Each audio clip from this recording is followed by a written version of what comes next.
साल 2024 में होने वाले लोकसभा चुनाव सभी पार्टियों के लिए बेहद जरूरी है, लेकिन इस साल के आखिरी में भी कई राज्यों में विधानसभा चुनाव होने वाले हैं, जिसको लेकर सभी पार्टियां जद्दोजहद कर रही हैं। राजस्थान और मध्य प्रदेश, ये दोनों ही राज्य कांग्रेस के लिए बेहद जरूरी हैं, क्योंकि जहां एक तरफ राजस्थान में सत्ता बरकरार रखने की चुनौती है, तो वहीं दूसरी तरफ मध्य प्रदेश में अपनी खोई हुई सत्ता पाना बेहद जरूरी है। इस बार चुनावी राज्यों में कांग्रेस ने पुख्ता तैयारी कर ली है। पीएम नरेंद्र मोदी को हराने के लिए जहां लोकसभा चुनाव में इंडिया अलायंस ने ताकत झोंक दी है, तो वहीं इस साल के अंत में होने वाले विधानसभा चुनावों का बिगुल भी विपक्ष ने बजा दिया है।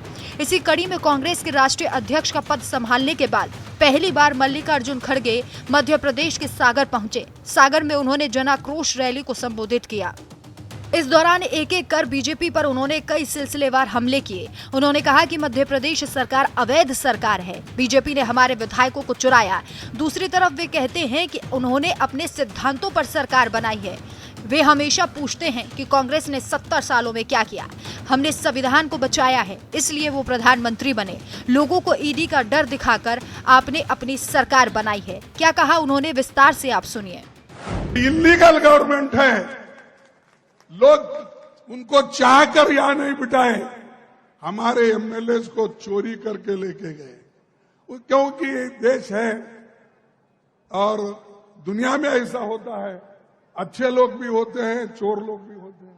इसीलिए वो चोर शब्द आया है डिक्शनरी में जो चोर शब्द आया है वो भी यानी अच्छों के साथ बुरे लोग भी हैं। तो उनको सब लेकर आज आपने यहां हुकूमत चला रहे हैं और दूसरी तरफ कहते हो कि हमारे छवि के ऊपर, हमारे उसूलों के ऊपर हमने सरकार बनाए हैं और उठते ही कांग्रेस को गालियां देते। जब कभी मैं समझता हूं मोदी जी को और यहां पर चौहान को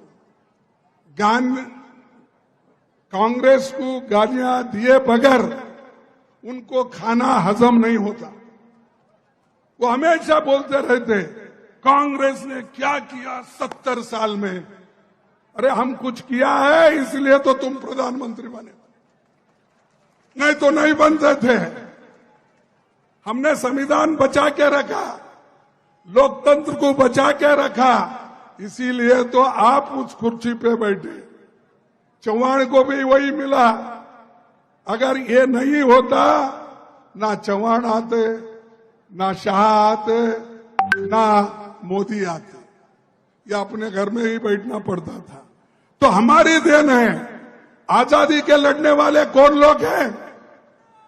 क्या उस वक्त मोदी जी पैदा हो गए थे? शाह पैदा हो गए थे? इतनी बड़ी बड़ी बातें करती हैं कि आजादी तो हम लाए, लोकतंत्र हम लाए, संविधान हमने बनाया, फिर भी हमको पूछते हैं आपने क्या किया। हम करने के बाद ही सब कुछ आपको मिल रहा है। तो भाइयों, आप किया है, क्योंकि अच्छे अच्छे लोगों को पकड़ के ईडी का आपने डर दिखा के अपनी सरकारें बना ली। जैसा मध्य प्रदेश में सरकार बना, वैसा ही कर्नाटक में भी बना ली।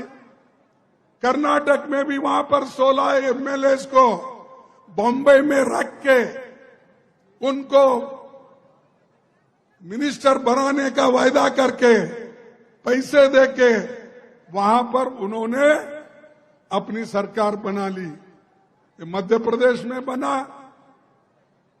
वहां पर कर्नाटक में बना, मणिपुर में बना, हर जगह जहां चुन के नहीं आते वो लोग इस मार्ग से। इतना ही नहीं, मल्लिकार्जुन खड़गे ने पीएम नरेंद्र मोदी पर संविधान को लेकर हमला बोला। उन्होंने कहा कि कुछ लोग संविधान को बदलने की कोशिश कर रहे हैं, लेकिन ऐसा नहीं हो सकता। इसकी रक्षा के लिए 140 करोड़ लोग जीवित हैं। क्योंकि चंद लोग संविधान को बदलने की भी कोशिश कर रहे हैं, लेकिन वो तो हो ही नहीं सकता, इसलिए कि